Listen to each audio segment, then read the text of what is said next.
السلام علیکم ورحمۃ اللہ وبرکاتہ۔ سیدنا جابر بن عبداللہ رضی اللہ تعالیٰ عنہ کی فضیلت۔ سیدنا جابر بن عبداللہ سے روایت ہے، انہوں نے کہا ایک سفر میں ہم رسول اللہ صلی اللہ علیہ وسلم کے ساتھ تھے، میرا اونٹ پیچھے رہ گیا۔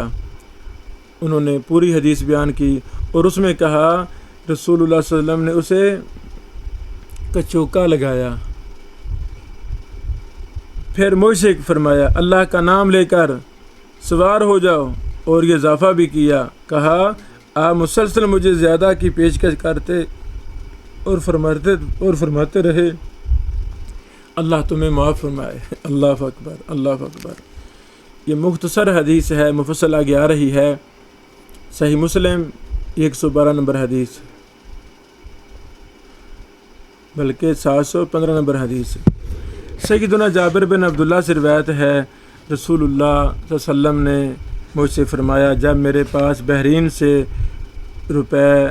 پیسے آئیں گے تو میں تمہیں اتنا 3 لپ بھر کر روپے دوں گا، لیکن بحرین سے جس وقت مال آیا تو نبی علیہ الصلوۃ والسلام کی وفات ہو چکی تھی، اس لیے وہ مال سیدنا ابوبکر صدیق رضی اللہ تعالیٰ عنہ کے پاس آیا، اور انہوں نے اعلان کروا دیا کہ اگر کسی کا حضور اکرم صلی اللہ علیہ وسلم پر قرض ہے یا کسی سے رسول اللہ صلی اللہ علیہ وسلم کا کوئی وعدہ ہو تو وہ میرے پاس آئے۔ سیدنا جابر نے بیان کیا کہ میں ان کے یہاں آیا اور انہیں بتایا کہ رسول صلی اللہ علیہ وسلم نے مجھ سے فرمایا تھا اگر بحرین سے میرے پاس مال آیا تو میں تمہیں اتنا 3 لپ بھر کر دوں گا۔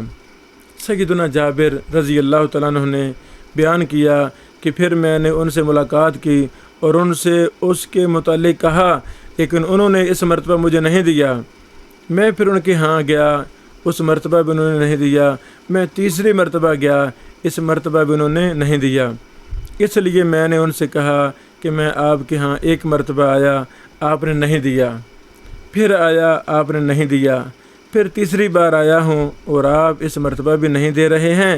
اگر آپ کو مجھے دینا ہے تو دے دیجئے، ورنہ صاف کہہ دیجئے کہ میرا دل دینے کو نہیں چاہتا۔ اللہ اکبر، اللہ اکبر۔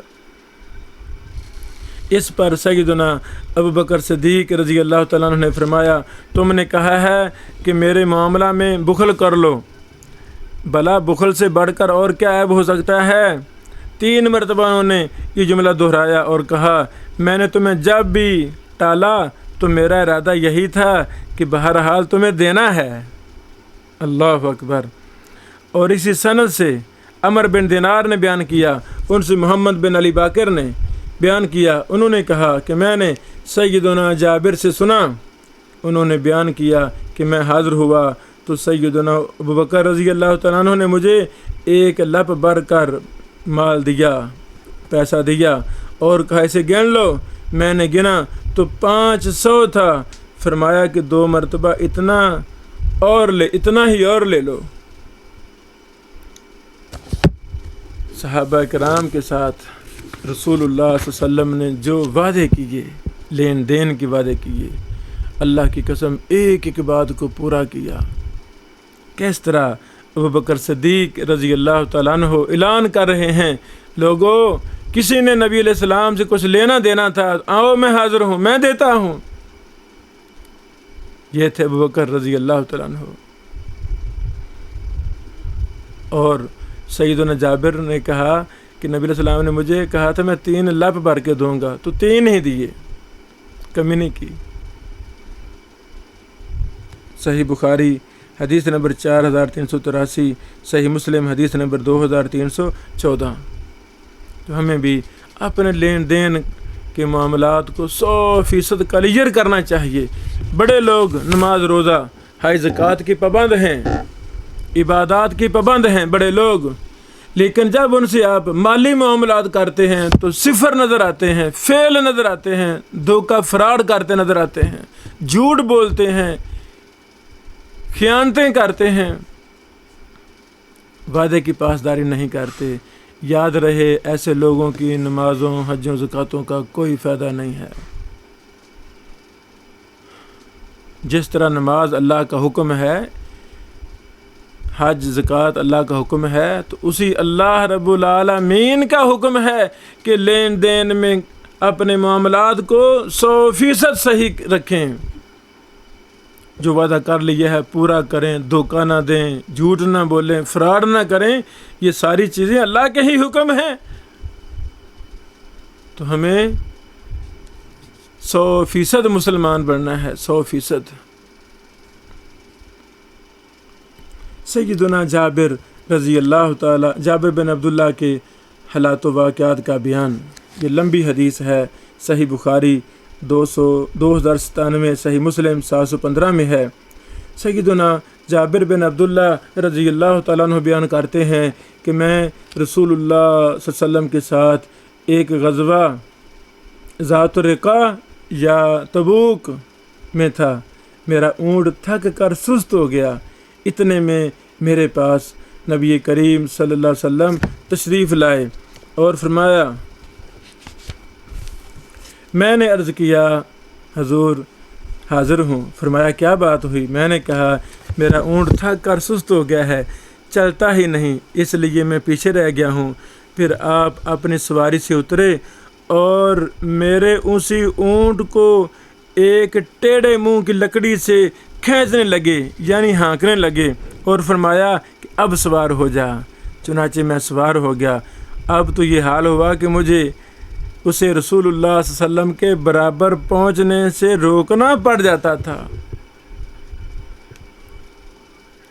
نبی علیہ السلام کس قدر اپنے صحابہ کا، اپنے ساتھیوں کا سفر حضر میں ساتھ دیتے تھے، ان کی مشکلات کو حل کرنے کی پوری کوشش کرتے تھے، ان کی تکلیف کو اپنی تکلیف سمجھتے تھے۔ یہی حال آج کے والدین کا، آج کے امیروں کا، آج کے قائدین کا ہونا چاہیے کہ اپنے ساتھیوں کا ہر طرح خیال رکھیں۔ آپ صلی اللہ علیہ وسلم نے دریافت فرمایا، جابر تو نے شادی بھی کر لی ہے؟ میں نے عرض کیا جی ہاں۔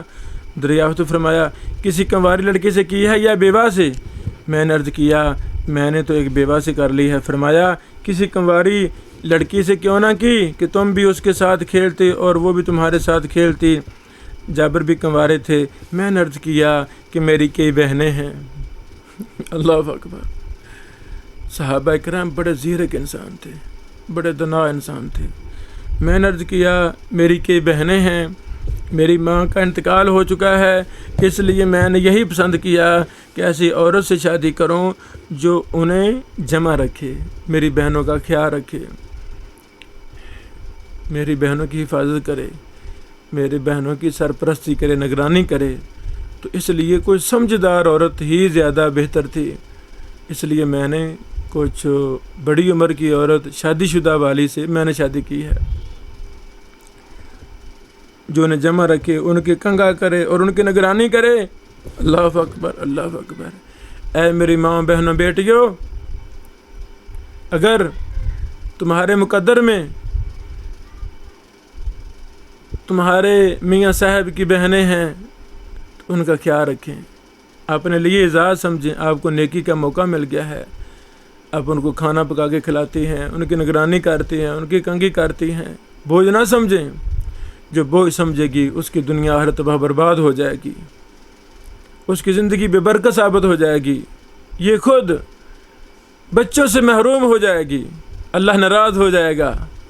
ہاں، جو صلہ رحمی کرنے والی عورتیں، محبت کرنے والی عورتیں، قربانی دینے والی عورتیں ہوتی ہیں، اللہ رب العالمین ایسی صبر و استقامت کرنے والی عورتوں کو ہی باغ لگاتا ہے، عزتیں دیتا ہے، ان کی زندگی، ان کی نسلیں مثالی زندگی بن جاتی ہے، مثالی نسلیں بنتی ہیں۔ اس لیے بوجھ نہ سمجھیں، اپنے میاں صاحب کی بہنوں کو، ماں باپ کو بوجھ نہ سمجھیں بلکہ رحمت سمجھیں، آپ ان کی قدر کریں، وہ آپ کی قدر کریں گے۔ آج کل یہ سبق ہی ختم ہو گیا، تعلیم تعلیم تعلیم تعلیم کتنی ہے؟ 10 ایم اے کیے ہیں، 2 ایم اے کیے ہیں، پی ایچ ڈی کر لی ہے، بولنے کا انداز نہیں آتا، کردار کا صفر ہے۔ تو ایسی تعلیم نہیں ہے۔ تعلیم نام ہے قرآن و سنت کا۔ آئیں اپنے دل و دماغ کو قرآن و سنت سے لبریز کریں. ریاضی، فزکس، بیالوجی، کیمسٹری، ٹیکنالوجی، یہ چیزیں آپ کا اخلاق و کردار صحیح نہیں کر سکتی. یہ چیزیں تو پیسہ کمانے کے طریقے بتاتی ہیں، دنیا کیسے لوٹنی ہے، سود کیسے کمانا ہے. یہ پیسہ کمانے کے ذریعے آپ کو طریقے بتاتی ہیں یہ چیزیں. ہاں، آپ کے اخلاق کو سنوارنا ہے اگر، تو وہ قرآن و سنت ہے. وہ ہم اس سے محروم ہیں تو اخلاق نہیں ملے گا. ہزاروں طلاقیں ہر شہر میں ہر مہینے ہزاروں طلاقیں ہو رہی ہیں، گھر برباد ہو رہے ہیں. وجہ کیا ہے؟ کہ ہم قرآن و حدیث سے دور ہیں. آئیں قرآن و حدیث کو لازم پکڑیں. یہ میں پھر پڑھنا چاہتا ہوں. رسول صلی اللہ علیہ وسلم نے فرمایا کیسے شادی کی ہے؟ میں نے عرض کیا میری کئی بہنیں ہیں، میری ماں کا انتقال ہو چکا ہے، اس لیے میں نے یہی پسند کیا کہ ایسی عورت سے شادی کروں جو انہیں جمع رکھے، پیار محبت ان میں قائم رکھے، اختلاف نہ ہونے دے، ان کے کنگا کرے، ان کی صفائی کا خیال رکھے اور ان کی نگرانی کرے. پھر آپ نے فرمایا اچھا اب تم گھر پہنچ کر خیر و عافیت کے ساتھ خیر سے اپنے گھر جائیں. اس کے بعد فرمایا کیا تم اپنا اونٹ بیچو گے؟ پیچھے مختصر حدیث آئی تھی، میں نے اشارہ کی تاکہ مفصل آ رہی ہے، یہ وہ مفصل حدیث ہے. تم اپنا اونٹ بیچو گے؟ میں نے کہا جی ہاں. چنانچہ آپ نے ایک اوقیہ چاندی میں خرید لیا. رسول اللہ صلی اللہ علیہ وسلم مجھ سے پہلے ہی مدینہ پہنچ گیا اور میں دوسرے دن صبح کو پہنچا. پھر ہم مسجد آئے تو آپ صلی اللہ علیہ وسلم مسجد کے دروازہ پر ملے. آپ نے دریافت فرمایا کیا ابھی آئے ہو؟ میں نے عرض کیا جی ہاں. فرمایا پھر اپنا اونٹ چھوڑ دے اور مسجد میں جا کے 2 رکعت نماز پڑھ. میں اندر گیا اور نماز پڑھی.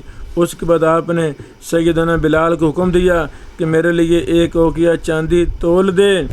انہوں نے 1 اوقیہ چاندی جھلکتی ہوئی تول دی. میں پیٹھ موڑ کر چلا تو آپ نے فرمایا کہ جابر کو ذرا بلاؤ. میں نے سوچا شاید اب میرا اونٹ مجھے پھر واپس کریں گے، حالانکہ اس سے زیادہ ناگوار میرے لیے کوئی چیز نہیں تھی. چنانچہ آپ نے یہی فرمایا کہ یہ اپنا اونٹ لے جا اور اس کی قیمت بھی تمہاری ہے. اللہ اکبر، اللہ اکبر. یہ تھے رویے میرے حضور کے، یہ تھا اعلیٰ کردار میرے حضور کا، یہ تھا اعلیٰ اخلاق میرے حضور کا. پیسے بھی دے دیے، چلو گھر کی ضرورت پوری ہو جائے گی. گھر بہنیں ہیں، چھوٹی چھوٹی بہنیں ہیں، بیوی صاحبہ گھر ہیں، چلو گھر بھی کام پیسے آ جائیں گے. یہ سواری یہ بھی ان کے گھر میں کام آئے گی، جہاد میں کام آیا کرے گی. اونٹنی بھی واپس کر دی اور پیسے بھی دے دیے، دونوں لے جائیں. اللہ اکبر، اللہ اکبر. حضرات گرامی، یہ سنت ہے، ہمیں ایسی مبارک سنتوں کو زندہ کرنا ہے. اللہ اکبر، اللہ اکبر. ایک اور حدیث، اسی حدیث کی مزید وضاحت سیدنا جابر رضی اللہ تعالیٰ عنہ نے بیان کیا کہ غزوہ ذات الرقاع میں رسول اللہ صلی اللہ علیہ وسلم کی ہمراہ اپنے ایک کمزور اونٹ پر سوار ہو کر نکلا. واپسی پر سواریاں چلتی گئی اور میں پیچھے رہ گیا، یہاں تک کہ نبی اکرم صلی اللہ علیہ وسلم میرے پاس آئے اور فرمایا سیدنا جابر تمہیں کیا ہوا؟ میں نے عرض کیا اے اللہ کے رسول میرا اونٹ سست ہو گیا ہے.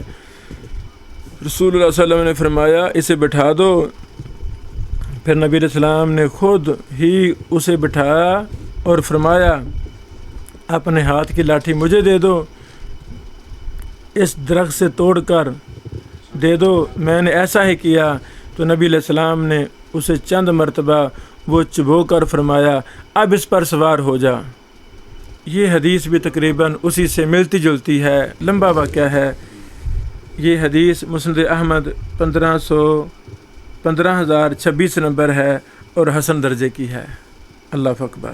تقریباً یہ حدیث ملتی جلتی ہے. اللہ اکبر.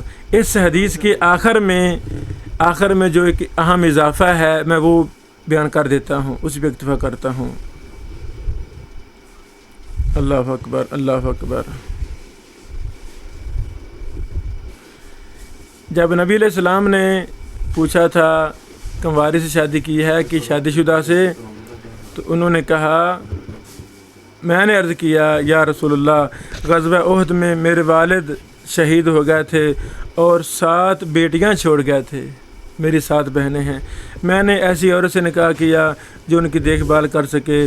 نبی علیہ السلام نے فرمایا تم نے اچھا کیا۔ پھر فرمایا اگر ہم کسی بلند ٹیلے پر پہنچ گئے تو اونٹ ذبح کریں گے اور ایک دن یہیں قیام کریں گے، خواتین کو ہماری آمد کا علم ہو جائے تو وہ بستر جاڑ لیں گی۔ میں نے عرض کیا اے اللہ کے رسول، ہمارے پاس تو ایسی چادریں نہیں ہیں۔ نبی کریم صلی اللہ علیہ وسلم نے فرمایا ان قریب ہوں گی، اور جب تم گھر پہنچ جاؤ تو اپنی بیوی کے قریب جا سکتے ہو۔ چنانچہ ایک بلند ٹیلے پر پہنچ کر ایسا ہی ہوا، اور شام کو ہم مدینہ منورہ داخل ہوئے۔ میں نے اپنی بیوی کو یہ سارا واقعہ بتایا، اور یہ کہ نبی علیہ الصلوۃ والسلام نے مجھ سے فرمایا ہے۔ اس نے کہا بہت اچھا، سر آنکھوں پر۔ چنانچہ صبح ہوئی تو میں نے اونٹ کا سرا پکڑا اور اسے لا کر نبی صلی اللہ علیہ وسلم کے دروازے پر بٹھا دیا اور خود قریب جا کر مسجد میں بیٹھ گیا۔ نبی علیہ الصلوۃ والسلام باہر نکلے تو دیکھا تو لوگوں سے پوچھا کہ یہ اونٹ کیسا ہے؟ ان لوگوں نے بتایا اے اللہ کے نبی، سیدنا جابر لے کر آیا ہے۔ رسول اللہ صلی اللہ علیہ وسلم نے فرمایا سیدنا جابر خود کہاں ہے؟ مجھے بلایا گیا، اور رسول اللہ صلی اللہ علیہ وسلم نے فرمایا بھتیجے یہ اونٹ تمہارا ہے، تم لے جاؤ۔ اور سیدنا بلال کو حکم دیا کہ سیدنا جابر کو ساتھ لے جاؤ اور ایک اوقیہ چاندی دے دو۔ چنانچہ میں ان کے ساتھ چلا گیا، انہوں نے مجھے ایک اوقیہ اور اس میں بھی کچھ زیادہ دے دیا۔ واللہ وہ ہمیشہ ہمارے پاس رہا حتیٰ کہ حرا کے دن لوگ اسے لے گئے۔ اللہ اکبر، اللہ اکبر۔ سیدنا جابر رضی اللہ تعالیٰ عنہ سے روایت ہے کہ رسول اللہ صلی اللہ علیہ وسلم نے مجھ سے اونٹ خریدا تھا 2 اوقیہ اور 1 درہم، یا راوی کو شک ہے کہ 2 اوقیہ یا 2 درہم۔ جب آپ مقام سرار پر پہنچے تو آپ نے حکم دیا اور گائے ذبح کی گئی اور لوگوں نے اس کا گوشت کھایا۔ پھر جب آپ مدینہ منورہ پہنچے تو مجھے حکم دیا کہ پہلے مسجد میں جا کر 2 رکعت نماز پڑھوں، اس کے بعد مجھے میرے اونٹ کی قیمت وزن کر کے عنایت فرمائی۔ اللہ اکبر۔ صحیح بخاری 3099، صحیح مسلم 715۔ ان احادیث میں، ان واقعات میں ہمارے لیے بہت کچھ سیکھنے کو ہے۔ اللہ تعالی ہماری صلاح فرمائے اور ہمارے دلوں کو صحابہ کی سچی اور ایمانی محبت سے بھر دے۔